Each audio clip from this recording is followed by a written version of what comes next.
Boa noite para todo mundo, então. Vamos começar a nossa aula, né? A nossa última aula de máquinas e motores. Entrou pouca gente ainda na sala aqui, mas agora o pessoal vai entrando e eu vou aceitando aqui. Vou espelhar a minha tela para vocês.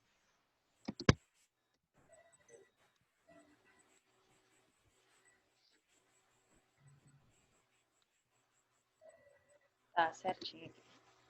Tá. Vamos falar hoje, então, um pouquinho de turbinas a vapor, né?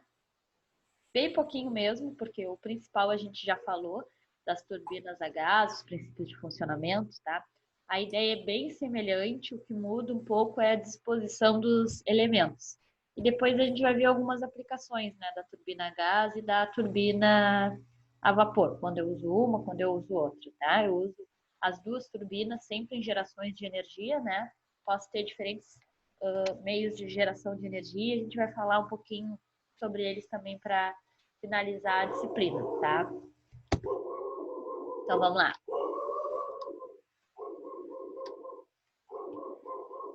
Deixa eu ampliar a tela aqui. Senhores, cachorro da rua latindo. Tem um cachorro aqui. É ao vivo o negócio, esse é ao vivo. Com imprevistos, falta luz, falta internet, cachorro late. Tá pedindo pra entrar dentro de casa, né? É. Não, agora ele não entra mais, não entra mais. Ele entrava. É que ele é novo, gente. Ele apareceu abandonado aí. Faz 2 semanas a recém que ele tá com a gente. Então tá sendo uma adaptação. A gente vai descobrindo umas coisas que ele faz, ele vai se adaptando. E ele estava dormindo aqui num cantinho dentro de casa porque estava muito frio. Até o dia que ele deu uma crise às 2 da manhã, quase botou a porta abaixo, tentou comer o Marco, porque ele escutou um barulho. Né? Olha que belo cão de guarda que eu arranjei. Ele escutou um barulho na rua, ele se apavorou e tentou entrar no quarto. Belo cão de guarda. Ele se assusta, em vez de pegar o ladrão, ele se esconde. Aí deu, depois. Oh, ainda dá prejuízo, ainda acaba com as Não, portas não, ainda. nunca mais. Agora é só na rua. Mas esse é o cão de guarda que eu arranjei. Ele escuta barulho, se apavora, tenta se esconder embaixo da cama. Pegar o ladrão, Aí, não, né? consequentemente, te apavora. Oi? Faz uma barulheira, estão arrombando a casa, não é o cachorro? Não, era o cachorro.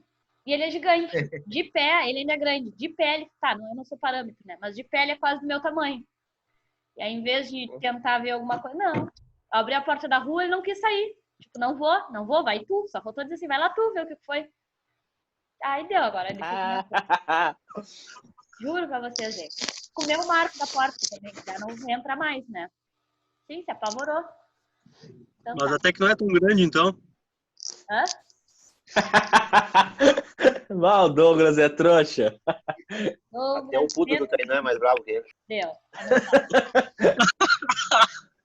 Só a careca do Johnny. Eu tô Então, roubando o pessoal, Wi-Fi vamos criar aqui, foco aí, cara. Em pessoal. casa lá. Vamos criar roubando foco aí, que a o Wi-Fi no professora já poste. tá gravando a aula aí, por favor. Tô gravando Tá mesmo. bem. Vamos lá então. O pessoal já entrou aí mais um pouquinho, agora vai entrando se falta. Tá? Vou ampliar minha tela aqui, caso comece a bugar. Na aula passada deu uns probleminhas, né? Uma hora ali não espelhou minha tela e vocês me avisam. Vou passar aqui. Tá? Máquinas e motor, então. Último dia da disciplina. Turbinas a vapor, então, gente, são motores de combustão externa, tá? Rotativos, no qual a energia térmica do vapor é transformada em energia cinética, devido à sua expansão através dos bocais, tá? E posteriormente em energia mecânica de rotação, devido à ação de vapores nas pás, tá? É mais difundido por possibilidades de unidades de grande potência, né? Alta confiabilidade, vida útil extensa e alta eficiência, tá? Custos desse calor não é alto, pois nos sistemas de cogeração, o vapor, antes de ser fornecido a um consumidor de calor, é aproveitado para produzir eletricidade, tá? Então, são equipamentos eficientes, confiáveis, de alta duração, tá? só que eles também têm grande porte. Esse é um certo problema deles, tá? Então, em aeronaves mesmo, é inviável ter uma turbina a vapor, porque se faz necessário eu ter, por exemplo, uma caldeira, né? Então, fica inviável. Mas são equipamentos bem eficientes, tá? O que faz a turbina a vapor? O que vai mover as pás, né, da turbina, as palhetas, vai ser o vapor, muito parecido, né, com as turbinas a gás. A única diferença é que nas turbinas a gás, né, eu tenho o movimento das pás da turbina devido ao fluxo, na vazão de gás. Que gás? Oriundo da explosão, né? Oriundo lá da câmara de combustão. Na turbina, não. Eu não vou ter uma câmara de combustão que vai gerar um gás, né? Eu vou ter vapor. É esse vapor que vai passar pelas pás, né? Rotacionar as pás da minha turbina. Esse movimento, né? De a vazão entrando em contato com as pás e gerando um movimento rotativo, né? Isso é energia cinética, energia dinâmica que se mexe, né? Vai gerar então o quê? Uma rotação mecânica, uma energia mecânica. Posteriormente, eu pego essa energia mecânica e transformo em energia elétrica, por exemplo, tá? Aqui tem um sisteminha, gente, ó. Tem o compressor, tá? Ele é indispensável nos dois tipos de turbina, né? Tem um compressor, só que no lugar de ter aqui uma câmara de combustão, como eu tinha lá nos gases, eu vou ter uma caldeira, né? Então, eu vou lançar fluido a alta pressão para essa caldeira, e essa caldeira também vai agregar calor, né? Gerando vapor, normalmente superaquecido. Por quê? O superaquecido tem propriedades termodinâmicas mais interessantes, né? E vai gerar uma energia cinética maior na turbina. Então, eu vou comprimir o fluido, esse fluido vai para uma caldeira, né? Vai virar um vapor, provavelmente um vapor superaquecido, e é esse vapor que vai ser mandado para a turbina, né? Para rotacionar as pás da turbina. O que eu tenho aqui é um condensador. Para quê? O fluido, né, o vapor aqui da turbina, ele sai, ele mexe as pás, depois ele continua o circuito. Ele não pode entrar no compressor a uma temperatura super alta que ele tá. Por quê? Compressores não podem trabalhar com fluidos a altíssimas temperaturas, porque são equipamentos mecânicos, né, que vão aquecer muito. Normalmente ele necessita de óleos lubrificantes submetido a altas temperaturas, né, perdem a propriedade de lubrificação, né? Então é sempre interessante eu diminuir a temperatura ali que entra no compressor, não deixar entrar a uma temperatura tão alta. Então, essa aqui é a função do condensador, tá? Compressor, caldeira, turbina e condensador, né? Lá nas turbinas a gás eu tinha compressor, câmara de combustão e turbina. Alguns lugares eu reaproveitava o gás, outros não, tá? Mas aqui eu tenho um aproveitamento do fluido. Aqui, ó, tá o que a gente conversou, tá? A diferença, a turbina a gás é uma máquina térmica na qual se aproveita diretamente da energia liberada da combustão, armazenada nos gases produzidos, né? Quando entram em combustão, se expandem. De forma parecida que as turbinas, que o vapor nas turbinas a vapor sobre as palhetas móveis do rotor. Então, a ideia dos dois tipos de turbina, né, é ter um fluido que promova uma energia cinética e, consequentemente, uma força mecânica de rotação, né? Só que por uma vai passar gás, oriundo da combustão, e a outra vai passar vapor, tá? Essa é a diferença. Claro que na prática, né, as turbinas têm componentes diferentes, elas têm forma construtiva diferente, mas o princípio de funcionamento de cada uma delas é esse. Vamos falar um pouquinho de geração de energia, gente. Claro que eu sei que vocês conhecem que a energia eólica vem do vento, a energia hídrica vem da água, tá? Isso todo mundo sabe. Mas, como técnicos, né, é interessante que vocês entendam como ocorre o processo. Né? Se eu perguntar para vocês o que é energia eólica, provavelmente, deixa eu fechar aqui para eu enxergar vocês, todo mundo vai me responder. Agora, sabe me dizer mais ou menos como é que acontece? Deixa eu anotar o Rafael. Como é que acontece essa geração da energia do vento para a elétrica? Sabe me explicar mais ou menos como é que é? Seria como um alternador, um dínamo, né? Com Isso, campos todos os componentes. Na verdade, eu sempre tenho uma transformação intermediária aí, que é na mecânica. Eu transformo primeiro em energia mecânica. Isso não é dito, né? A gente só fala, é do vento para a elétrica. Não, na verdade, eu tenho uma energia mecânica. A energia através da geração de energia elétrica através da água é muito parecida com a eólica, por exemplo. Ah, mas uma água eu tá... Mas o sistema é muito parecido. Na verdade, eu tenho energia mecânica transformada em energia elétrica, tá? Então, claro, vai depender muito do tamanho da instalação, dos tipos de componentes. Mas a gente vai falar um pouquinho cada sistema. O que cada sistema tem que ter para que ocorra aquela transformação de energia, tá? As partes básicas, não importa se é um sistema pequeno ou um sistema grande, tem que ter aqueles componentes ali para ser um sistema gerador de energia, tá? Então, primeiro, a gente vai ver uma pequena introdução aqui. Existem, então, as energias renováveis, né, que são aquelas da natureza, como água, vento, sol e biomassa, e as não renováveis, como, por exemplo, os combustíveis fósseis nucleares. Eles são limitados, né? A gente ainda usa, mas eles não são renováveis. Uma hora vai acabar. No Brasil, a opção hidráulica é a mais utilizada, tá? Aqui, ó, o resumo de uma usina hidroelétrica, tá? O que eu tenho de uma usina hidroelétrica? Primeiro, eu tenho um reservatório, né? Pode ser um reservatório não natural, construído, né? Ou pode ser um reservatório natural. Normalmente, utiliza os reservatórios, né? Naturais. Eu vou fazer uma construção, né? Para que se enquadre no meu sistema, mas de um rio, de um lago, né? Que já ocorre ali um fluxo de água que já existia. Então, primeiro eu preciso ter um reservatório. Depois eu vou ter uma turbina, tá?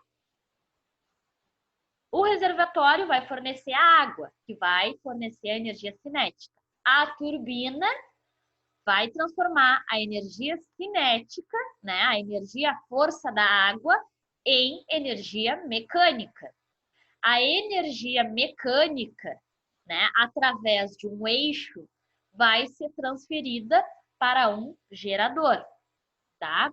Esse gerador é o responsável por transformar energia mecânica recebida pelo eixo em energia elétrica, tá? Vocês já viram transformadores, já sabem mais ou menos como é que isso ocorre. Transformação de energia mecânica em energia elétrica.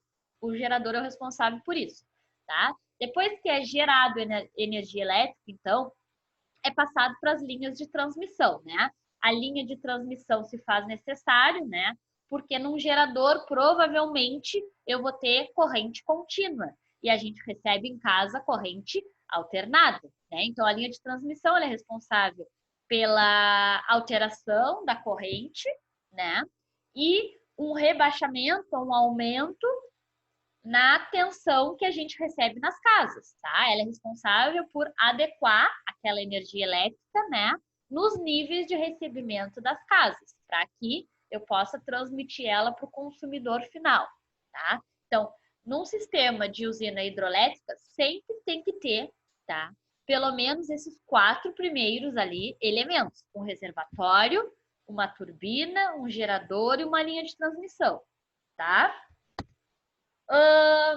Uma usina hidrelétrica pode ser definida como um conjunto de obras, né, e equipamentos cuja finalidade é a geração de energia elétrica através do aproveitamento potencial hidráulico, né, existente no rio, ou seja, a força da água.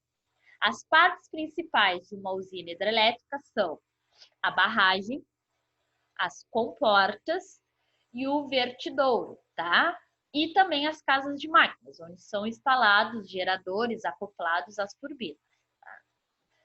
Para transformar a força das águas, né, em energia elétrica, a água represada passa, né, por dutos forçados, gira as turbinas, por estar interligada ao eixo, como eu falei para vocês, do gerador, faz com que esse movimento, né, de energia mecânica gere energia elétrica, eletricidade.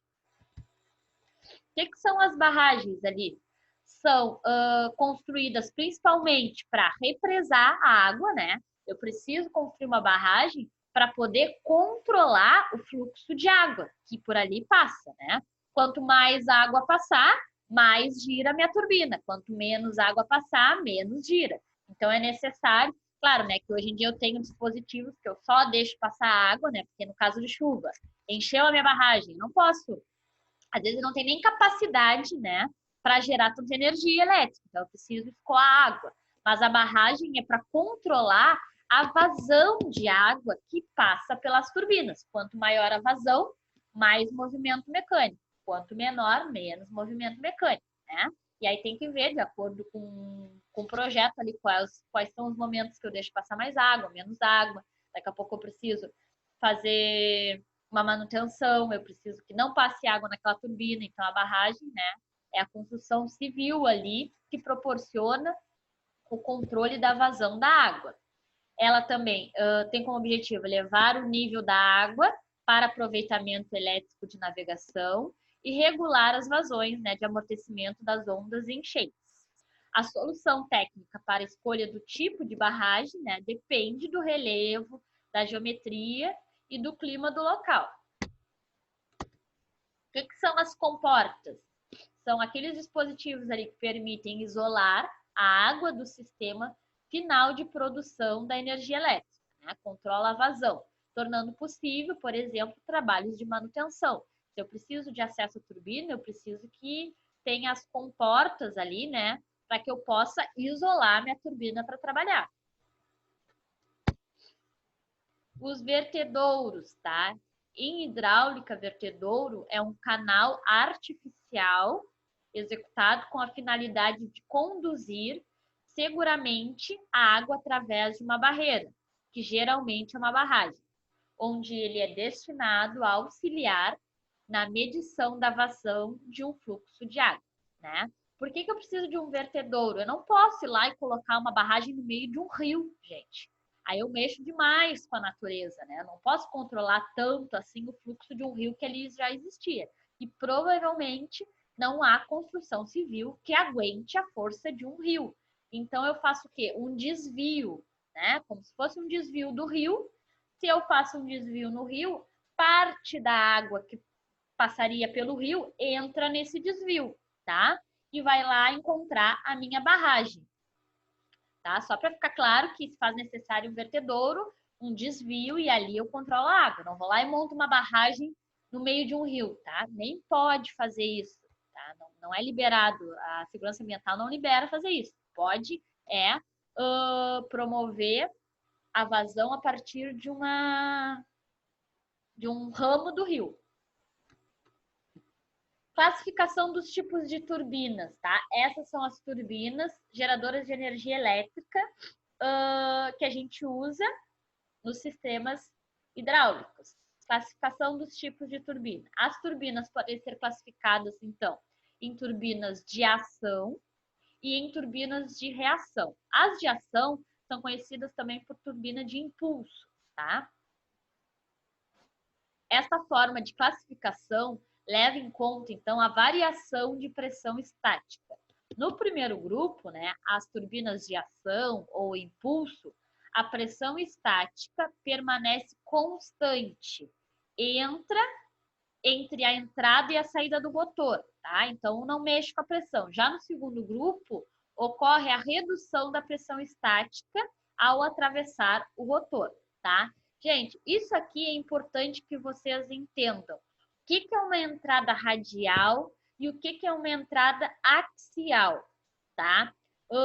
Sempre que a gente vai trabalhar tanto com turbinas quanto compressores, Quem trabalha normalmente faz. A entrada do fluido, a entrada de qualquer tubulação. É axial e a radial. O que é axial? Axial é toda a entrada que tem o sentido longitudinal do eixo ou do equipamento. Assim como está desenhado, eu tenho um eixo ao comprido. Então, uma entrada axial vai ser paralela com esse eixo. É isso que eu chamo de axial, quando a entrada é paralela, tá? Radial, ou entrada ou saída, tanto faz, tá, gente? Radial é quando eu tenho a entrada ou a saída de forma perpendicular, tá, ao meu elemento. Por exemplo, tem algumas turbinas, né, que as centrífugas, ela entra de forma axial e sai de forma radial, tá? Um exemplo bem simples. Uma mangueira, como é que sai a água? De forma axial, paralela com o meu elemento. Um exemplo prático simples de radial não consigo pensar, assim, só os compressores mesmo. Mas a axial entra ou sai de forma paralela do meu elemento. E radial, tá? De forma perpendicular. Radial, a roda d'água. Roda d'água, boa, boa.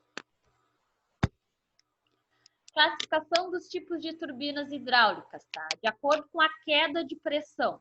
Elas são divididas. O que é queda de pressão? Lá nas barragens eu tenho diferentes alturas, tá? Eu faço como se fosse pequenas cachoeiras, eu promovo isso, porque quanto maior a diferença de altura, maior a pressão. Só que às vezes, por causa da geometria do local ali, né? Do clima, às vezes eu não consigo ter diferenças de alturas tão grandes, né? Se eu tenho um lugar que é muito plano, eu não vou conseguir uma diferença de altura muito grande, né? Então as turbinas elas se enquadram de acordo com a queda d'água, tá? Com as diferenças de alturas que eu consigo promover lá na minha barragem. Por que eu faço diferenças de altura? Se eu só deixar entrar água no fluxo constante do rio, a minha turbina vai mexer de forma muito lenta, gente. Imagina, um rio, normalmente eles não são tão ferozes assim, eles são leves, a turbina vai girar pouco. Se eu promovo uma queda d'água, vai ter uma vazão maior. Então, as turbinas mais utilizadas, tá, nos sistemas hidráulicos, nas usinas hidrelétricas, são Pelton, Francis, Kaplan e Bulbo, tá? Vamos falar um pouquinho de cada uma. Em todos os tipos, há alguns princípios de funcionamento comum, tá? A água entra pela tomada d'água, a montante da usina, que está no nível maior, tá? Isso são termos de sistemas hidrelétricos, tá? A montante é sempre a entrada, tá? Da turbina e é no nível maior que entra. E é levado através de um conduto forçado até a entrada da turbina, né? A água é levada até a entrada da turbina. Lá, a água passa por um sistema de palhetas, guias móveis, que controlam a vazão volumétrica fornecida à turbina, né? Move as pás da turbina. Para aumentar a potência, as palhetas se abrem, tá? E são peculiaridades das turbinas hidráulicas. Nem todas as palhetas são fixas, a gente vai ver um pouquinho de cada um. Após passar por esse mecanismo, a água chega ao rotor da turbina. Nas turbinas Pelton, por exemplo, não há um sistema de palhetas móveis, e sim um bocal com uma agulha móvel, semelhante ao de uma válvula. O controle de vazão é feito por esse dispositivo, tá? Eu sempre preciso ter um dispositivo, seja por válvula ou seja por palheta, para que controle a vazão de água na minha turbina. Aqui um exemplo de Pelton, tá? Essa daqui é uma das mais comuns.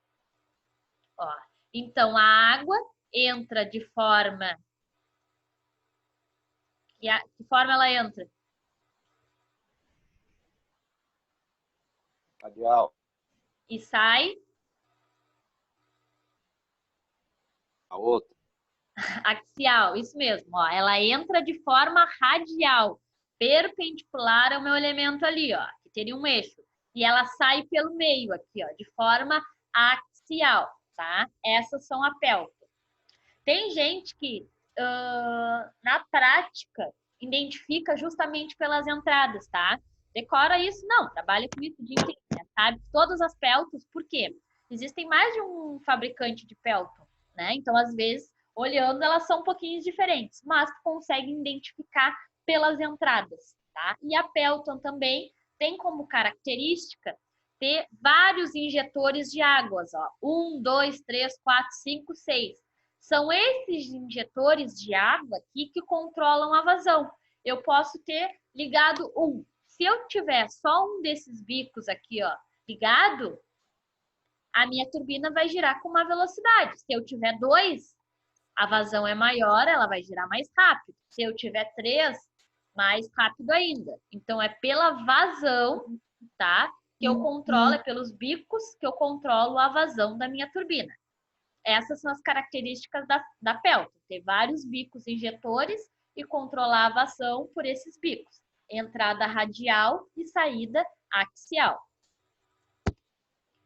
Essa turbina foi idealizada, então, lá em 1880, ela é bem antiga, de onde se originou o nome, tá? São adequadas para operar entre quedas de 350 metros até 1.100 metros, tá? Então, elas sempre vão ser classificadas de acordo com a queda d'água.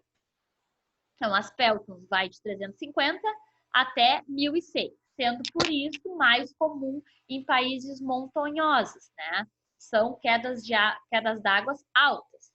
Esse modelo de turbina opera com velocidades de rotação maiores que os outros e tem rotor de características bastante distintas.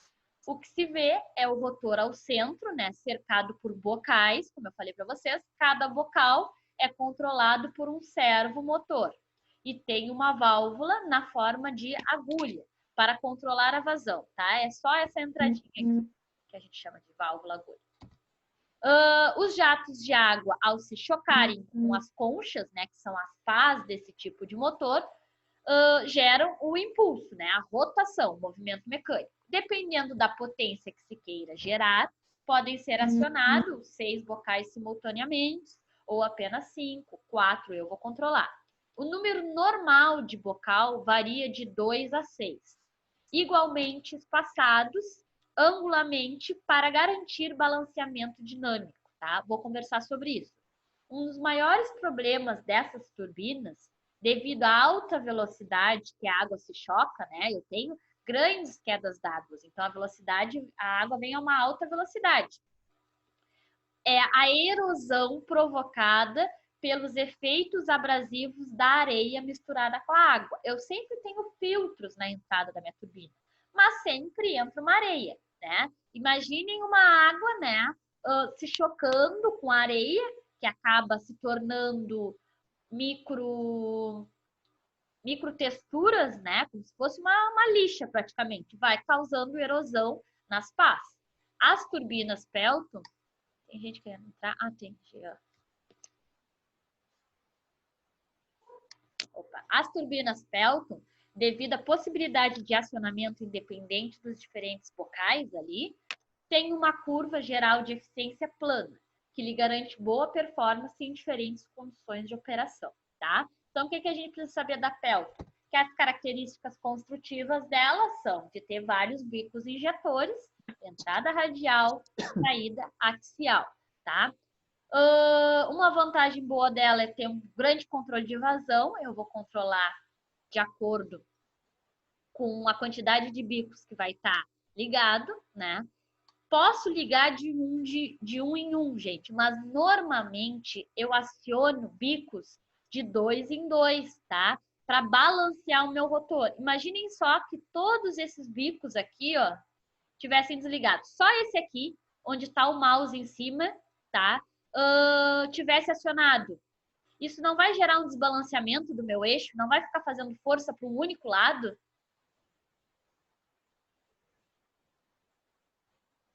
Vai.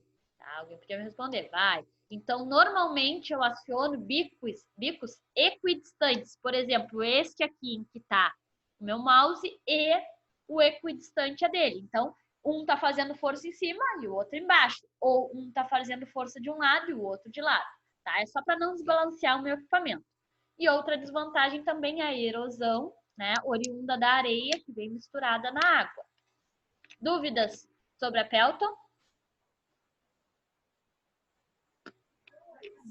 Não? Se eu perguntar lá quais são as características da Pelton, dá para escrever em linhas. Já aviso que é mais ou menos assim que vai ser o trabalho, tá? Quem prestou atenção aqui, eu disse, quais são as características da Pelton? Vai me fazer em 4 linhas. Tal, tal, tal e tal coisa. Quem não prestar atenção, vai escrever tudo isso aqui. Já sei. Turbina Francis, tá? Ela é uma turbina, conhecida como uma turbina caracol, tá? Ela tem essa geometria aqui, ó. Ela entra água, circula por todo o caracol, tá? E sai pelo meio. Então, ela também tem uma entrada radial e uma saída axial. Vamos falar um pouquinho sobre ela. A turbina France, tá? Também é bem antiga. Aí tem uma historinha ali, tendo o nome do seu inventor, sendo que a primeira turbina foi construída pela firma JM, acho que é Voigt, tá? Tem sido aplicada largamente pelo fato das suas características cobrirem um grande campo de rotação específica. Atualmente se constrói para grandes aproveitamentos, podendo ultrapassar potências unitárias de 750 megawatts. É uma típica turbina de reação, pois recebe água sob pressão na direção radial e descarrega numa forma axial, havendo transformação tanto de energia cinética como a energia de pressão em trabalho. A vazão trazida até a turbina, pelo conduto ali, forçado, é dirigida em direção radial para a roda. E ao sair, ganha uma direção axial. Ela entra radial, sai axial. Indo para o canal de fuga através do tubo de sucção. A roda France, como é conhecida também, roda ou caracol, apresenta um íntimo contato com a água que percorre os seus canais, não sendo, por isso, recomendável o seu emprego quando usinas cuja água possui alto teor de sólidos em suspensão. Sujeira, né, gente? Ou muita areia, que acarretam excessivos desgastes da roda por erosão. As turbinas France podem ser instaladas de eixo horizontal ou vertical, sendo este o último mais comum em grandes potências, tá? Todas vai causar erosão, claro, né? Quanto mais areia eu tiver na minha água, mais erosão eu vou ter. Só que lá na turbina Pelton, eu tenho as pás da minha turbina. Quando ela começa a fazer erosão, eu tenho a possibilidade de trocar só uma pá. Normalmente eu também troco pás equidistantes, tá? Mas eu posso ir lá e trocar uma pá. Esse tipo de turbina, Francis, ela não tem pás, né, gente? A água circula direto na turbina, nas paredes da turbina. Então, aonde que a erosão vai acontecer? Na própria parede da turbina. Então, ou eu troco tudo, ou eu não troco nada. Normalmente, nesse tipo de turbina, eu espero furar para depois trocar. Lá na Pelton, eu consigo fazer a manutenção através da troca das palhetas individualmente, tá? A Kaplan. A Kaplan também vai ter uma entrada axial e uma saída radial. A tendência, também a necessidade de se obter rotores mais velozes, levou à construção desse tipo de turbina, né? A seguir, decorrente de pesquisas e experiências que mostravam haver uma estreita relação entre as potências das hélices das rodas, a abertura das aletas e o rendimento, construiu-se uma turbina dotada de um dispositivo de regulagem que possibilita as hélices acompanharem a variação das aletas. O que é isso, gente? Lá nas Pelton, eu tenho pás, né? As aletas fixas.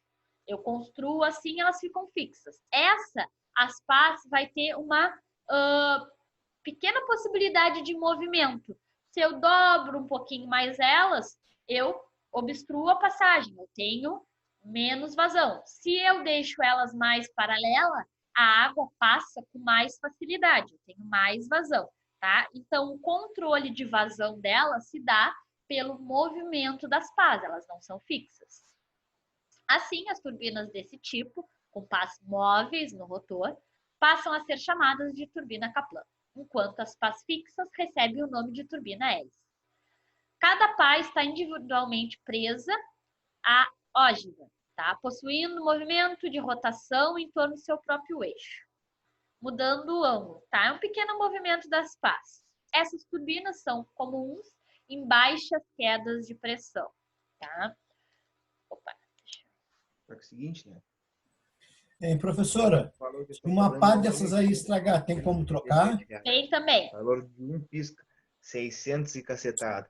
É tudo superfaturado, é um absurdo isso aí. Cala a boca, Diego. Opa, É eu que vou pagar. perdi. Foi, aqui, tá? Tenho turbinas, então, para baixas quedas d'água. Não tem as turbinas, não tem uma imagem boa. Mas isso aqui, gente, ó, são as pás. Deixa eu botar a foto de vocês. Imaginem dentro de um rotor, né? Se a pá tá assim e o fluxo... Botar assim, ó. Não, tem que ser assim para vocês verem. Se a pá tá assim, vem um fluxo d'água, vai colidir, né, com a minha pá ali do sistema. Se eu inclinar essa pá, fizer assim, ó, ela colide menos. Então, é o ângulo em que a minha pá tá que vai ser o controlador de vazão. Esse é o diferencial dela. Voltamos para... Agora as de bulbo, gente. A última das mais utilizadas. A turbina bulbo apresenta como uma solução compacta da turbina Kaplan, tá? Podendo ser utilizada tanto para pequenos quanto para grandes aproveitamentos. Se caracteriza por ter o gerador montado na mesma linha da turbina em posição quase horizontal, envolvendo por um casulo que protege o fluxo normal. É empregada, na maioria das vezes, para aproveitamentos de baixa queda e quase sempre a fio d'água. A fio d'água é o termo que se fala quando eu não tenho queda, gente. É quando o rio segue o próprio ritmo e assim passa pela turbina, sem o acréscimo da queda ali. Sua concepção compacta de uma turbina Kaplan reduz consideravelmente o volume das obras civis, tornando a mesma de menor custo em compensação. E o custo de equipamento eletromecânico, turbina e gerador, é maior que as turbinas convencionais, pela tecnologia e os processos de fabricação aplicáveis, tá? O que é a turbina Pelton? Gente, ela... Deixa eu falar com vocês aqui. A turbina bulbo, gente, ela é... Opa! Tá, peraí que saiu tudo aqui. Ah, fechou minha apresentação? Só um minutinho, por favor. Deu um pequeno treta. Máquinas e motores. Tá.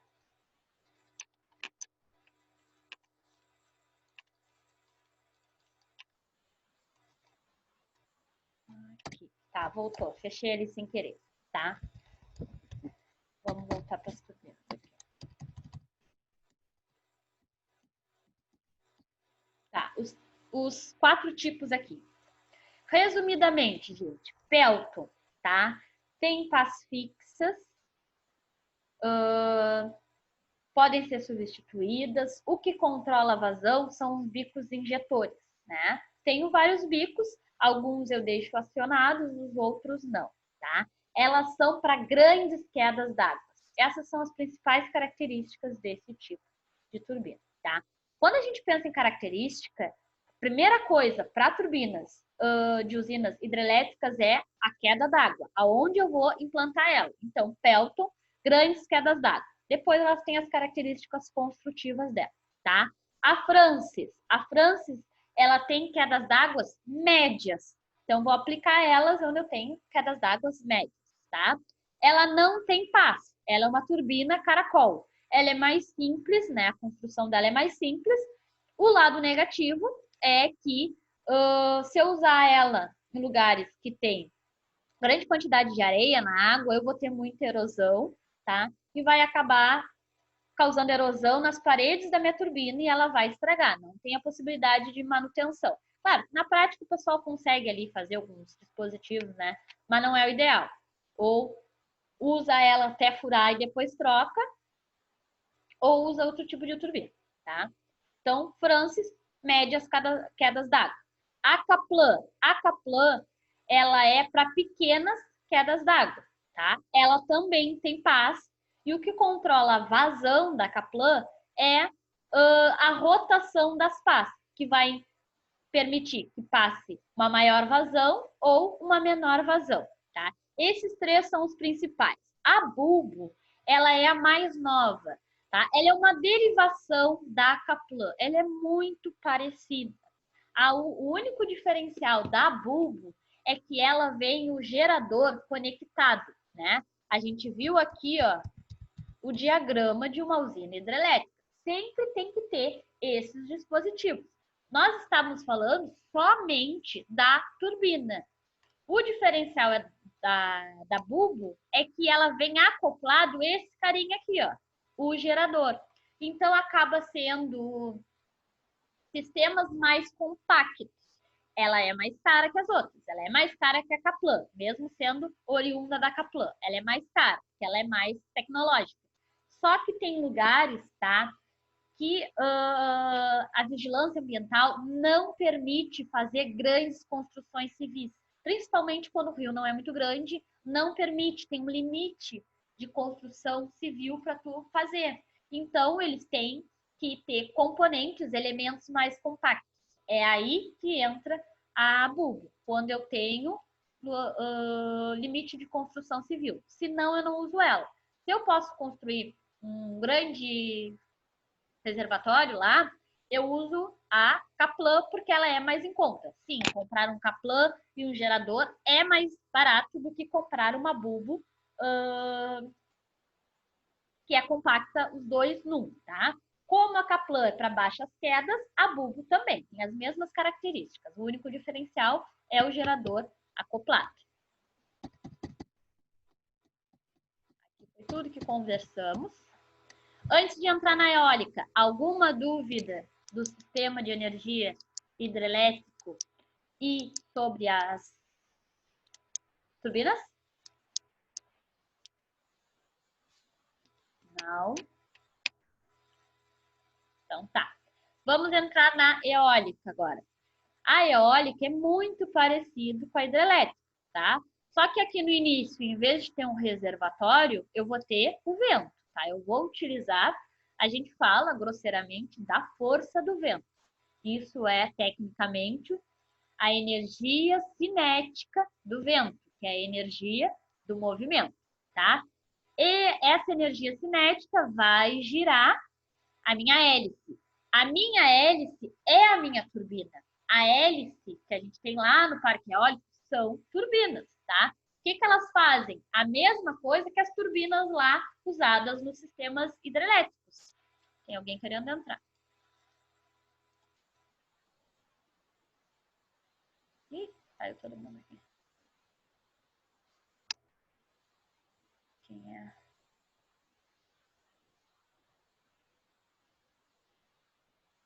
Ronaldo entrou. Deixa eu anotar aqui. Ronaldo entrou. Tá. Tá? Então, a minha hélice vai ser a minha turbina. A turbina vai receber o movimento do vento, né? A energia cinética do vento, transformar em energia mecânica. Vai passar, aí passa a ser igual, gente. Vai passar essa energia mecânica através de um eixo para o gerador. O que o gerador faz? Transforma a energia mecânica em elétrica. As linhas de transmissão equalizam essa energia elétrica para os níveis usáveis no consumidor final, que são as nossas casas, tá? Depois do gerador, praticamente é sempre a mesma coisa. O que muda de um sistema de energia para o outro é essa aqui, ó. Tá? É aqui. É a fonte geradora e como é feita a transformação para energia mecânica. Vou aumentar aqui para nós. Vamos lá. Tá. Para gerar eletricidade, o aerogerador, tá, que a gente conhece, na verdade, são turbinas eólicas. Funciona de uma maneira similar a um moinho de vento, em que as energias das massas de ar é convertida em energia mecânica, né? Energia cinética do ar, auxiliando agricultores com a moagem de grãos e bombeamentos de água. Na turbina eólica, o vento movimenta as pás e faz girar o motor, perdi de vista ali, que transmite a rotação a um eixo, que por sua vez é convertido em energia elétrica lá no gerador. Essas aqui são as características de uma turbina eólica, né? Um aerogerador. Ela vai ter um rotor munido de pás, tá? Vai ter uma torre, nessa torre vai ter um gerador, uma caixa de transmissão, um nacelle e um anemômetro. Tem que cada um. O que a pá faz? É a mais simples ali, né? Capta o vento, convertendo sua potência ao centro do rotor. Então, como que recebe a força do vento? É axial ou é radial? Axial. Axial. E sai também axial, tá? Por mais que não seja bem ali no rotor, recebe nas extremidades, na pás, mas a entrada é axial. São construídas em processos praticamente artesanais, a partir de materiais como plásticos e fibra de vidro.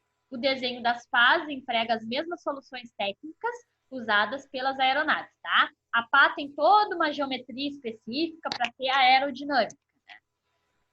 O rotor. Rotor é o elemento de fixação das pás, né? Que transmite o movimento de rotação para o eixo de movimento lento, né? Então, a pá vai girar muito rápido, o rotor vai pegar essa velocidade e vai transformar em um movimento mais lento. Um dos seus principais componentes é o sistema hidráulico, que permite o movimento das pás em distintas posições para otimizar a força do vento ou para parar a turbina, tá? Então, a aeroturbina... Opa, voltou? Foi, tá? Então, a turbohélice ali, ela tem um certo movimento para captar melhor a entrada do vento. O que é a torre? A torre é um elemento só que sustenta o rotor e a nacelle na altura apropriada para a captação do vento, né? A torre é bem simples. O que é a tal nacelle? Compartimento instalado no alto lá da torre, composto por uma caixa multiplicadora, freios, embreagens, mancais, controle eletrônico, sistema hidráulico. É o componente de maior peso do sistema lá. Dependendo do fornecedor, ela pode pesar só essa parte 72 toneladas, tá?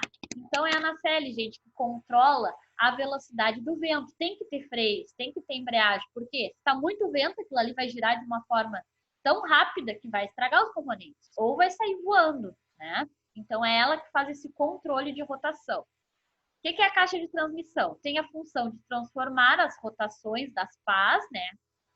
Transmitem ao eixo de baixa velocidade, de modo que entregam ao eixo alta velocidade, tá? Uma caixa de transmissão recebe baixa velocidade e transfere para um eixo em alta velocidade. Tem lá já o gerador acoplado. O que o gerador faz? E aí é igual para todos os sistemas. Transforma energia mecânica em energia elétrica. Faz essa conversão. E o anemômetro é o que mede a intensidade, a velocidade e a direção do vento. Esses dados são lidos pelo sistema de controle que garante posicionamento mais adequado da turbina. Vamos falar de usinas termoelétricas, tá? Esse é o primeiro tipo de usina termoelétrica. Entrou o Felipe, peraí. Bom, Felipe, eu vou ter um reservatório de água, né, para ter uma quantidade de água, uma caldeira. Essa caldeira tem como função gerar vapor. Depois eu tenho uma turbina. Se na minha caldeira eu gero vapor, essa é uma turbina a vapor, tá? A turbina vai fazer o quê? Receber a energia cinética do vapor transformar em energia mecânica. Essa energia mecânica, aí tudo de novo, é transferida através de um eixo para o gerador. O gerador transforma energia mecânica em energia elétrica. A linha de transmissão equaliza os limites de eletricidade, tensão, corrente, para passar na corrente e tensão que a gente recebe na nossa casa. Vamos falar um pouquinho sobre isso aqui, então. Ó, ainda que possam ser utilizados combustíveis diversos para a produção de energia, segue em todos os casos a seguinte sequência. Tá? Eu posso ter mais algum tipo de combustível. A minha caldeira precisa ser aquecida por algum meio. Né? O calor gerado ao queimar o combustível é utilizado para aquecer a água em uma caldeira. A água transforma-se em vapor, né? O qual é superaquecido e dirigido para as pás da turbina. O impacto do vapor contra elas acaba produzindo, né, uma rotação no eixo da turbina. Um gerador acoplado a essa turbina produz energia elétrica através do recebimento de energia mecânica. O gerador, então, está ligado a um transformador, que é as linhas de transmissão, que é responsável por levar as características elétricas de corrente e tensão, né, para a nossa residência, para os níveis de tensão e corrente que nós recebemos em casa. Tá? Então, o funcionamento, eu vou ter uma caldeira aquecida a partir de algum combustível, pode ser fóssil, pode ser líquido, qualquer um, tá? Vou ter água, que depois de aquecida vai gerar vapor, esse vapor vai ser superaquecido e vai ser direcionado para a turbina.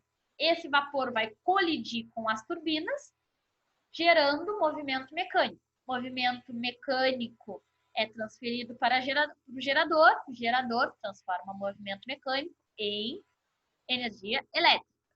Além disso, existe um sistema de refrigeração que permite, né, converter o vapor d'água que passou pelas turbinas em água líquida, onde realiza-se o ciclo a partir da energia térmica obtida dos combustíveis. O que ele falou com isso? Né? Eu estou passando vapor pelas minhas turbinas, né? Eu não posso lançar vapor para o ar. Então, eu tenho um sistema de refrigeração ali justamente para tornar um sistema cíclico, né? A turbina, o vapor que passa pela minha turbina é condensado, depois volta para a caldeira, vira vapor, passa para a turbina, tá? Então, eu tenho um sistema de refrigeração ali dentro. Mas o principal é saber como ocorrem esses elementos aqui. Ó. Tem um reservatório, a caldeira gera vapor, e a vapor é esse vapor que gera energia cinética e, consequentemente, energia mecânica na minha turbina. As contaminações causadas pelas usinas, né, térmicas, um dos problemas associados às usinas térmicas de carvão e petróleo, por exemplo, é a contaminação provada pelos gases emitidos na atmosfera durante a combustão do petróleo e carvão. Às vezes eu alimento a minha caldeira por petróleo e carvão, então eu tenho a contaminação, né, do ar. Mesmo com altas chaminés, cuja finalidade é tentar minimizar a poluição, mas ainda causa. Tá? Outra coisa também, às vezes eu não tenho um sistema fechado. Eu não tenho um sistema de refrigeração para resfriar a minha água. Tem alguns lugares que usa, né, como fluido a água de um lago, por exemplo. Então, ela deveria, o sistema, por obrigação, né, deveria resfriar essa água quando manda ela de volta para o rio. Ele pega essa água, aquece numa caldeira, vira vapor, esse vapor é transferido para a turbina. E depois esse vapor é condensado e não pode entrar uma água a alta temperatura no rio. Claro que não vai ser em um dia que esse rio vai aquecer. Normalmente são espaços muito grandes, esse lago, né? Só que, trabalhando há vários dias, no lago mesmo, que é uma coisa fechada, depois de um tempo, ele tem um acréscimo de temperatura. Não, claro, não vai chegar no lago e vai estar morno, tá? Mas 1 ou 2 graus, 3 graus, já é uma quantidade suficiente para os animais, né, que ali vivem, microanimais também, né, que ali vivem, sentirem e morrerem. Então, às vezes eu tenho a contaminação Não porque vazou alguma coisa ou pela poluição, justamente pelo aumento da temperatura da água. Isso já implica um grande impacto ambiental. O ideal era ser refrigerada essa água para ser devolvida, mas às vezes isso não acontece, né? E é gasto tu refrigerar uma água quente. Então, tu está produzindo energia, mas um pouquinho tu está gastando de novo para resfriar aquela água. Mas é o ideal, né? Essa parte do aquecimento de água aqui, o que eu falei para você. Esse aqui é o outro tipo, tá, de usina termoelétrica que eu tenho. Tem aquele tipo lá com caldeira e tenho esse aqui sem a caldeira. Como é que funciona esse aqui sem a caldeira, tá? Ainda que possam ser utilizados combustíveis diversos, a produção de energia segue em todos os casos na segunda sequência, tá? De novo, eu posso usar mais um tipo de combustível. A queima do combustível causa a dilatação dos gases. Os gases são dirigidos para as pás das turbinas. O impacto contra elas acaba produzindo a rotação do eixo da turbina.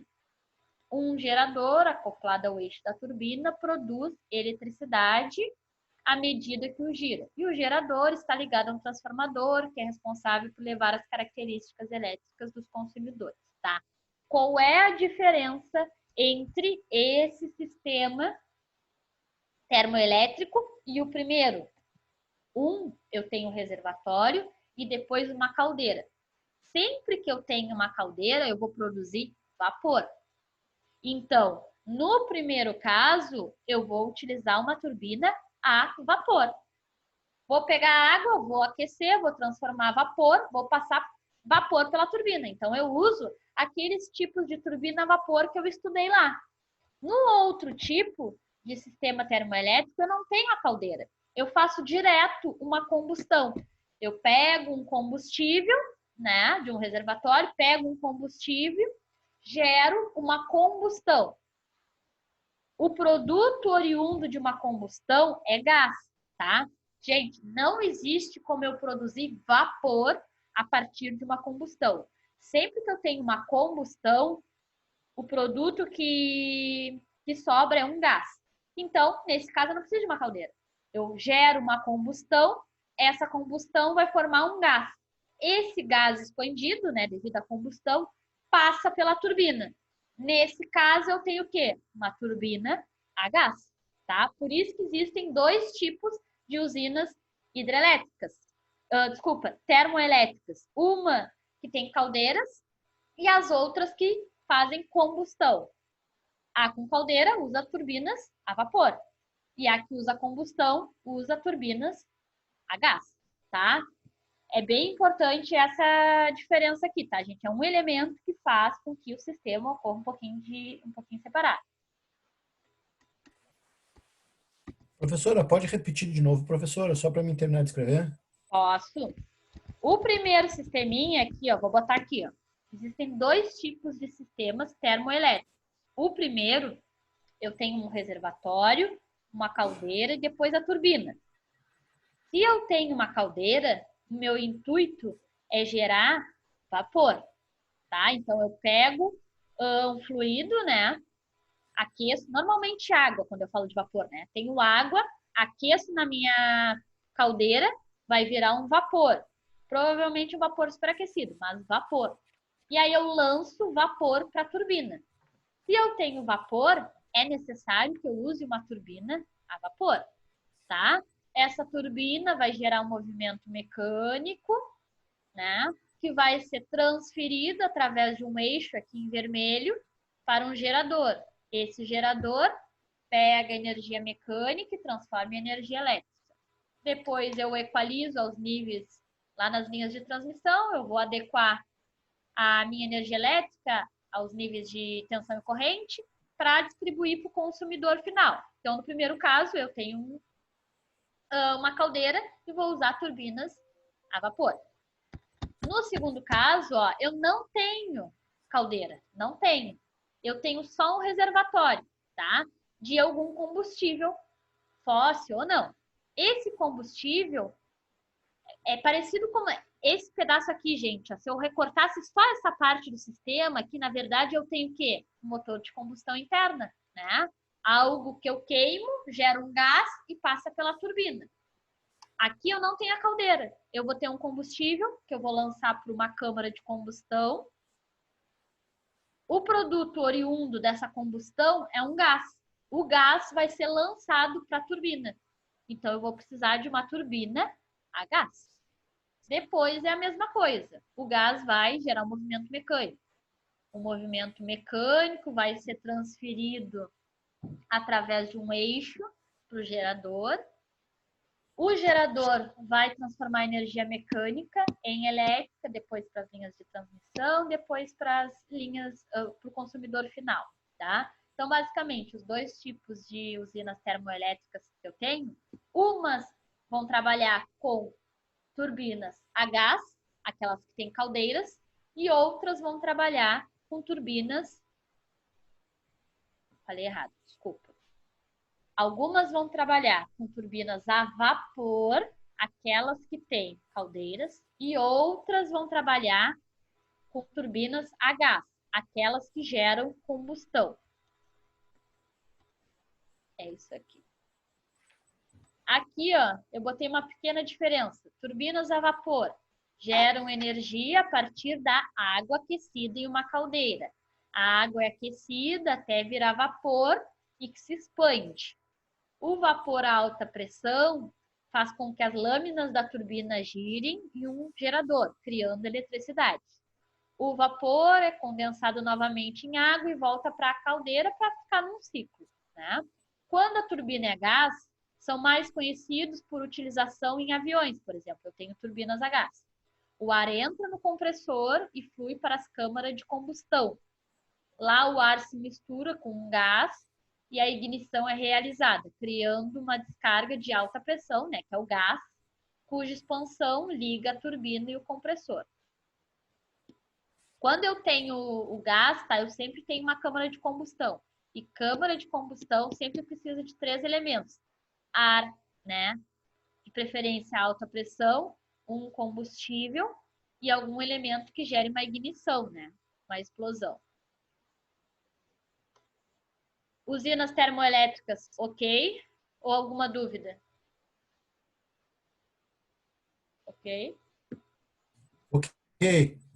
Então tá, aqui é só o sisteminha da turbina a gás que a gente já viu. Gás entra, alta pressão, vai entrar a alta pressão na câmara de combustão. Eu também adiciono combustível, uma ignição. Vai gerar um gás que é lançado para a turbina. Aqui foi tudo que eu falei da turbina, que aqui a gente reviu bastante ontem nas turbinas a gás, na verdade. Já tinha feito isso aqui. Por último, a energia solar, tá? Energia solar, eu também tenho 2 tipos, tá? Energia fotovoltaico e termoeólico, tá? Primeiro é o fotovoltaico, que é o mais comum, tá? Eu tenho sol. O sol vai lançar irradiação, tá? O que o painel fotovoltaico faz? Ele recebe essa irradiação. Normalmente eles são feitos de lítio. Os lítios se excitam com a irradiação, né? E é isso que gera energia elétrica, tá? O que um acumulador faz? Ele recebe, né, essa energia elétrica, ele acumula. Então, isso aqui são os passos que eu tenho, né? Eu tenho sol, que gera irradiação, o painel fotovoltaico recebe essa irradiação, né? E os acumuladores, que são partezinhas que ficam coladas no painel, né, transformam essa excitação do lítio ali em energia elétrica. Depois eu tenho o inversor. Por que eu sempre tenho inversores em sistemas, né, de energia solar com painéis fotovoltaicos? Porque a energia elétrica, a corrente que é gerada no painel, quando o sol encosta no painel, irradia os lítios, gera uma corrente. Essa corrente que se cria sozinha, ela é uma corrente contínua. É corrente contínua. O inversor nada mais faz do que altera a corrente. passa corrente contínua para corrente alternada. Para quê? Para a gente poder usar em casa. A corrente que a gente tem nas tomadas na nossa casa são correntes alternadas. Se eu botar uma corrente contínua, não vai funcionar. Então, eu tenho sol, a irradiação que gera energia elétrica e corrente. Essa corrente contínua é transferida para a corrente alternada e eu consigo usar ali direto no meu consumidor final.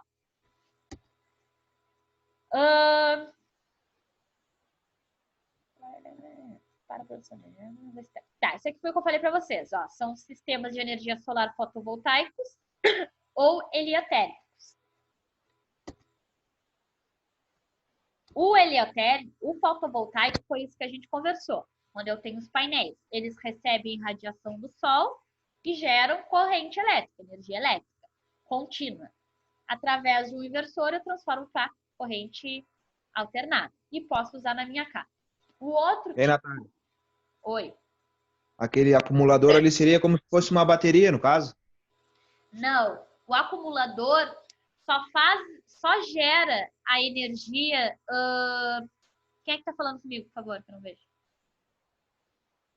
É o Diego Oliveira. Ah, tá. Essa não são baterias, tá? São o que geram a energia elétrica, tá? Que passa para o inversor.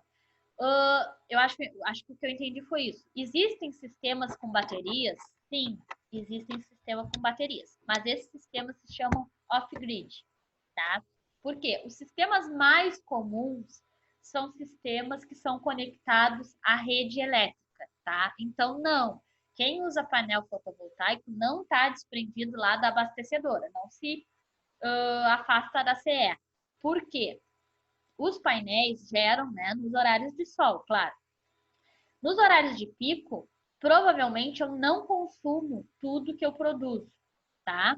Então, o que sobra, o que eu não usei e sobra, eu mando de volta para a CE.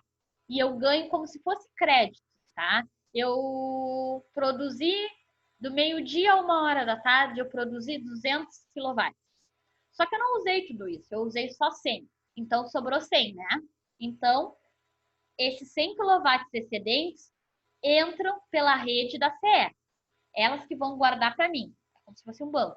Tudo que sobrou meu e vai para eles, geram créditos, tá? Então, eu tenho 100 kW de crédito.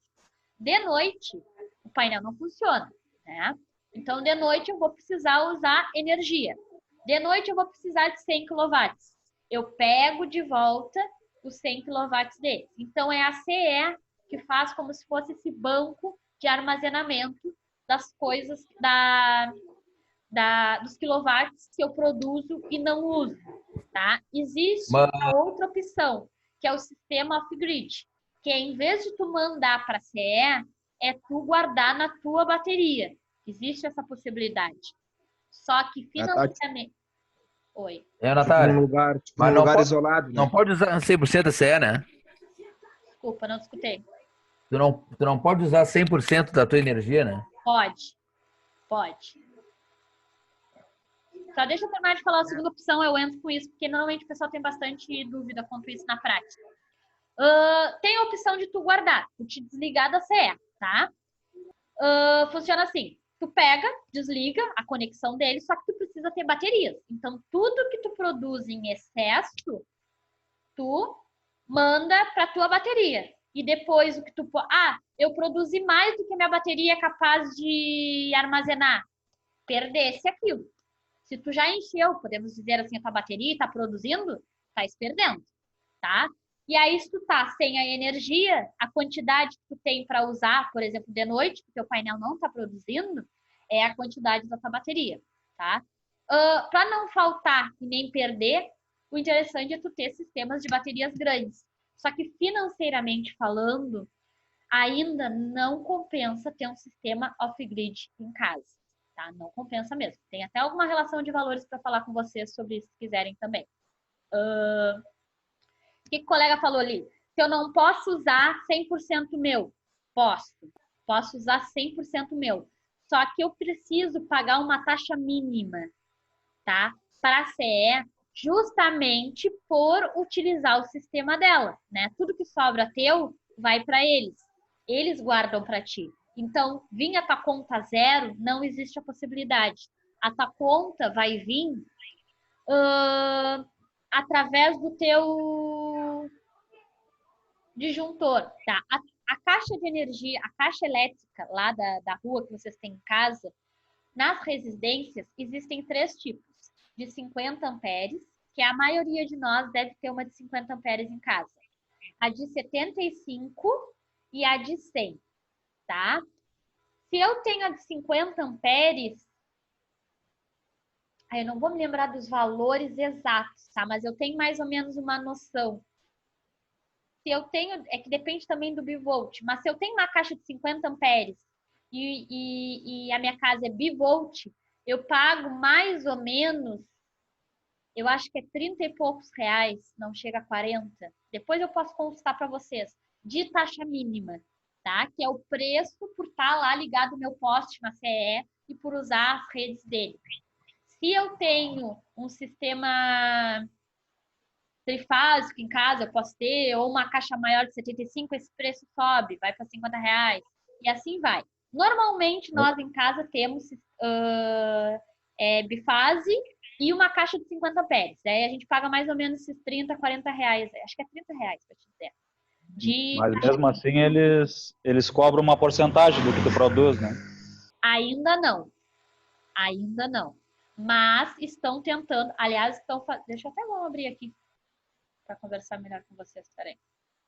Eu perguntei mais porque, vamos supor, para fora tem lugar que não tem onde ter luz da CE, e no caso aí tem que era mais uma dúvida. Tem uma off-grid, mas é caro. O que o colega falou que eu ia entender? Ainda não, gente. É que é muita coisa, tá? É assim, ó. A nossa conta de luz, eu não sei se vocês já repararam isso. A nossa conta de luz tem aqueles impostos lá, né? As taxas cobradas de imposto da nossa luz, ela é dividida em 2 partes, tá? A primeira parte é a geradora. Eu não me lembro a porcentagem, tá? Ou seja, a usina hidrelétrica, ela cobra tantos por cento. Tantos por cento da nossa conta de luz é da geradora. O restante é da distribuidora. Quem gera energia não distribui. Não estou falando da CE, estou falando das linhas de distribuição grandes, tá? A usina, ela só gera. Tem outra empresa que distribui. Então, a conta é dividida nesses 2 lados, tá? Hoje em dia, nós ainda não pagamos taxa nenhuma. Se eu excedi 100 kW, eu ganho 100 kW de crédito, tá? Mas está acontecendo uma briga na justiça por isso, tá? Imaginem, hoje a gente tem 60%, hoje a gente tem 100%, né, do que a gente produz, a gente pega de volta. Aí, eles propuseram esse imposto, ou seja, tu produz 100, mas alguma parte fica com eles. Palpite de quantos por cento eles queriam reter? Chutem. Mínimo 50%, 60%. Eles queriam reter 42%. Ou seja, se eu produzo em excesso 100 kW e mando para eles, eu só posso pegar de volta 62. Uma piada, né? A primeira proposta delas foi essa. De cara, eles botaram 48, de cara 48. Não fiz as contas certas. 48, 52. 52. Mas era 48 a taxa que eles queriam botar. Tá, eu vou até medir. Eu tenho os documentos aqui, se quiserem depois, tá? Mas era um negócio absurdo. Praticamente a metade do que eu produzi em excesso ia ficar com eles. Aí rolou todo um rebuliço lá, porque as empresas estão, né, investindo nisso. E aí não fica mais financeiramente sustentável fazer isso, né? Tem toda uma coisa política também, porque se grandes empresas têm usinas próprias, né, aí já não tem mais uma empresa requerir demais de uma abastecedora, né? Então, claro, é dinheiro. Em teoria, seria bom se cada um de nós produzíssemos a nossa energia elétrica, porque não ia ter uma super necessidade de uma CE da vida, né?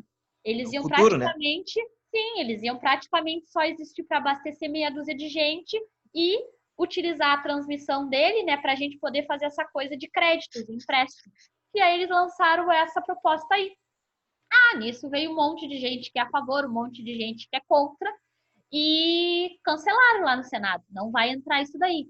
E aí faz uns 6 meses que eles estão lutando na justiça por uma taxa. Eu acho, tá? Os meus palpites lá, pelo que eu li, e é muita taxa. São divididos, juro para vocês, a conta em umas 8 tipos de taxa.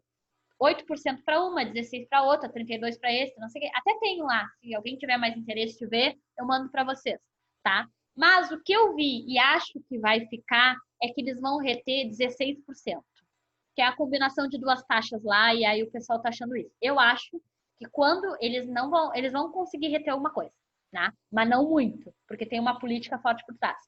Mas eu acho que é 16%. Então, a cada 100 kW que eu produzo em excesso, eu posso pegar de volta 84.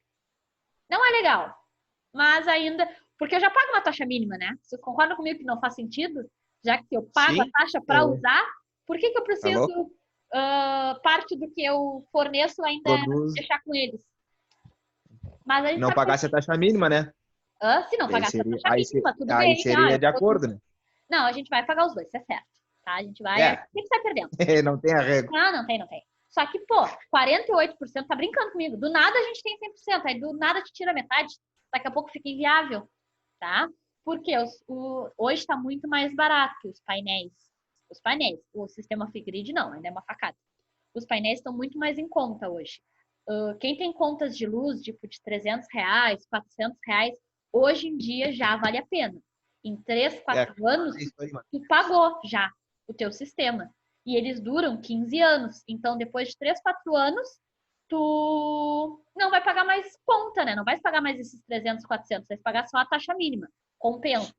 E também porque os bancos estão fazendo uma parceria. Hoje em dia, tem taxas bem baixas para financiamento desses sistemas. Então, por exemplo, seu Paulo lá, usa o ar-condicionado o dia inteiro. Tem uma conta de luz de R$400. Em vez de desembolsar o sistema dele, que deve custar uns 15 mil, ele vai financiar e continuar pagando esses R$400. Só que daqui a 3, 4, 5 anos no máximo, o sistema já é dele. E aí ele já não paga mais. Claro, quando tu tem que desembolsar o investimento, pesa. Mas se tu financia e continua pagando por algo que é teu, exatamente o que tu pagava, já se torna mais interessante, né? Eu estive olhando, acho que tem uma coisa também, que se tu tiver outro imóvel, no caso, o que sobrou de energia, tu pode utilizar no outro, né? Pode utilizar. Desde que os imóveis estejam no mesmo nome, tu pode utilizar. Tu manda lá 100% para outra casa. Tu só pode utilizar, tá? O que excede. Por exemplo, aqui na minha casa, eu sempre, tá? Uso 300 kW, mas sempre sobra 400. O que sobra da minha casa eu não uso, eu posso mandar para outro imóvel, tá? E é só anotar, vai descontando, é o teu crédito. Em vez de vir para tua casa, vai para outro. Só precisa estar a conta no teu nome também. E pode ter inúmeras casas. Então tem muita gente que faz isso, né? Gente um pouquinho mais acima, né, que a gente, né, gente? Que tem 3, 4 casas, um consultório, uma empresa, mas não sei o quê. Pega a casa que tem o melhor telhado, faz um sistema único e distribui para as casas. Sim, já diminui bastante, né? Diminui, sim. Então tá. Valeu. Certo? Mais algumas dúvidas sobre sistemas térmicos? Não? Tranquilo. Não. Tá, então tem um restinho pra gente ver lá. Que é o sistema heliotérmico. O que a gente estava falando, gente, era o sistema fotovoltaico. O heliotérmico, ele é bem mais simplesinho. É como se ele fosse um sisteminha de refrigeração bem básico, tá? Ele não tem painéis de... Ele, na verdade, tem painéis, mas são dutos. Quando a gente olha assim na casa dos outros, parecem painéis, mas são apenas dutos escuros, tá? Ele é um sisteminha para aquecer a água. Então, eu pego e converto não mais a radiação, e sim o calor da água. E transfiro para algum fluido, né? Que passa nesses dutos.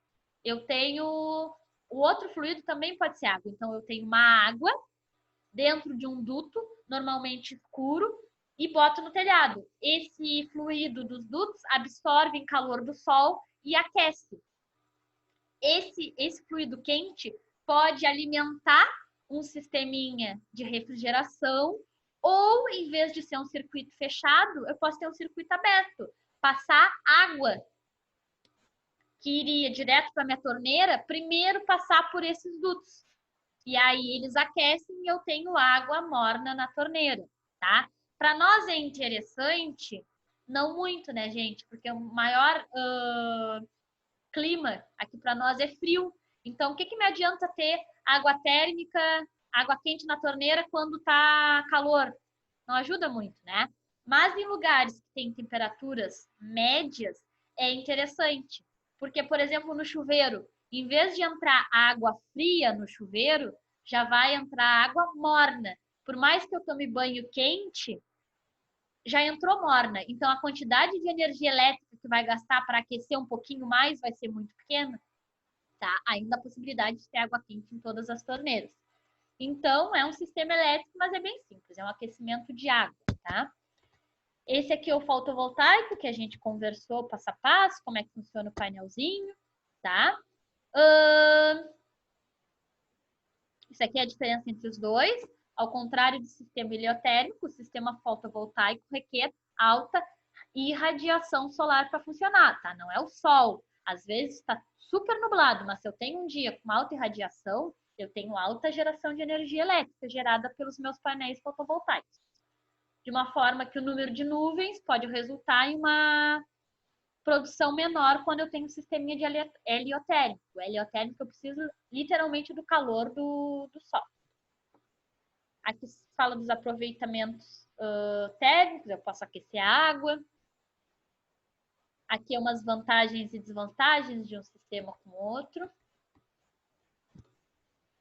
E acabamos aqui, a gente não vai ver sistemas nucleares, essa é para outra turma, tá? Isso daqui é uma medida mais ou menos para quem tem interesse, tá? Esses preços aqui estão um pouco desatualizados, eu vou atualizar para eles que eu tenho para vocês, tá? Isso aqui é muito relativo, né? Casa pequena, 2 pessoas, um sistema de 1,32 kW pico, tá? Deixa eu só fechar aqui para conversar para vocês. Fechar aqui. Peraí. Deu, tá? Caso quem tem o interesse, eles são vendidos por quilowatt pico, tá? Como é que eu calculo quantos quilowatts pico eu preciso? Bem simples, gente. Vocês vão lá na conta de luz de vocês, tá? Peguem os últimos 12 meses, 12, tá? Porque na conta sempre vem 13. Por exemplo, a gente está em março. Veio março desse ano, todos os meses anteriores e o março do ano passado. Sempre vem 13 valores. Só anotem 12, não repitam um mês. Vocês vão lá, tá?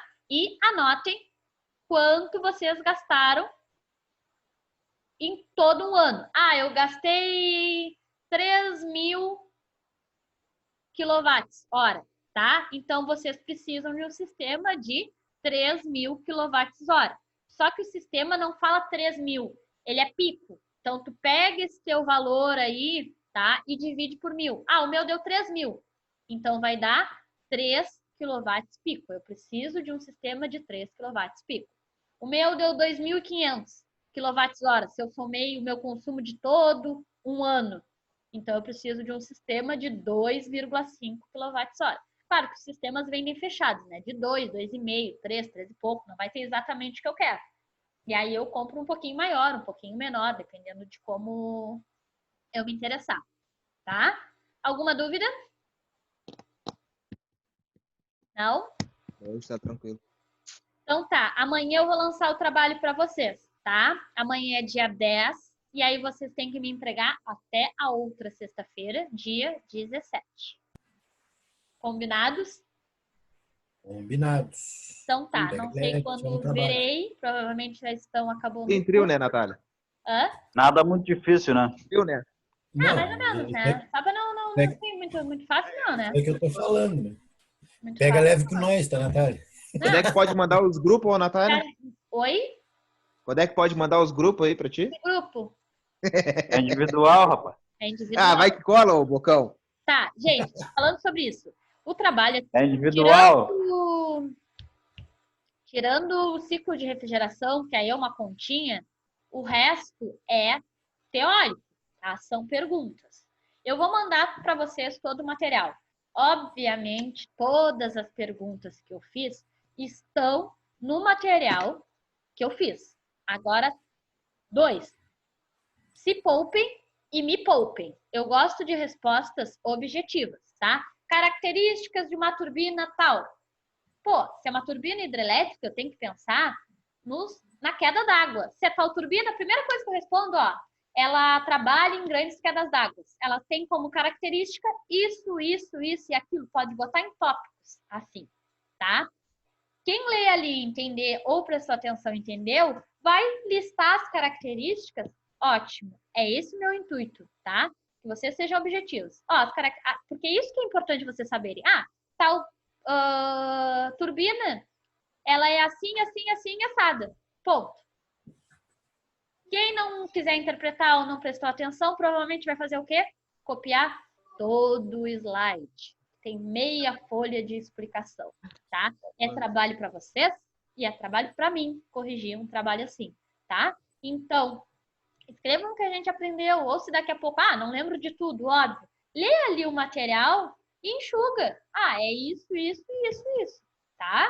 É mais interessante para vocês entenderem do que decorar, porque decorou daqui a 2 semanas não lembra mais. Se entendeu aquilo ali, fica na cabeça. Combinados? Então tá. A combinação é essa. Vocês se poupam e me poupam. Quantas perguntas vai ser, Natália? Não sei ainda. Poupe, ô, seu Paulo. Eu não elaborei Ô, seu ainda Paulo. mesmo, gente. Ô, Foi uma oi? coisinha hoje. Ô, seu Paulo, poupe. Não. Não morre de véspera, Eu peru. não elaborei, eu vou fazer amanhã. Hoje foi meio corrido, eu realmente não consegui fazer. Não vai ser muito gigante, não. Tá? Mas eu já estou avisando porque eu sei que é assim, porque tem lá, Coisa do fez massinho. direitinho em 3 linhas e tem quem fez em 8. Aí eu tenho que ler 8 linhas de cada pergunta e vocês são mais ou menos 30, tá? E também pro entendimento de vocês é mais bacana que vocês leiam ali e interpretem, tá bom? Então tá, gente. Tchau. Até a próxima. Boa noite. Cuidem. Tá bom, Natália. Até a próxima. Tudo de bom aí, tá? Obrigadão. Boa noite para todos. Boa noite. Tchau. Tchau.